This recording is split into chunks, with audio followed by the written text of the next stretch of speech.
this can definitely be like a 4 hour conversation, but in terms of balancing, I think it's all about what you want your work to look like.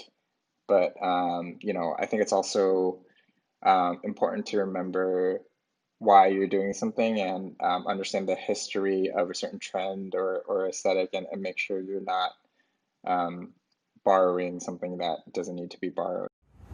That's kind of a tricky question when you work on something like Instagram that so many people around the world use. For me, my solutions to problems don't need to be trendy and they don't need to fit into my own personal style. They just need to be the right solution, and so that's the most important thing to me. Trends. Trends are really fun to play with and experiment with, and it's good to keep an eye on those to ensure that your work is fresh and modern. My own style is my own style, and I don't use it for client work. For client work, each project has its own clients, audience, users, and business goals, and I design for those and not for my own personal preference. I personally feel like you should find opportunities to try out trends and see how they work for you, see how they align with what your style is. I think there's a lot of cases where trying out those styles or trying out different trends can help you get closer to what your personal style is.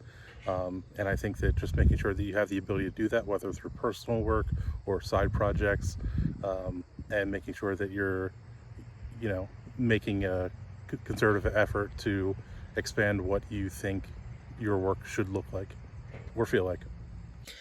I actually try to ignore trends as much as I can, even though I definitely see them, because I don't want to do what everyone else is doing, even though there's nothing terrible about that. But if I like something, I'll try to go back to what the source material is by a few decades or a few hundred years and see if the source material can inform me in its own way, in a way that is not informing everybody else.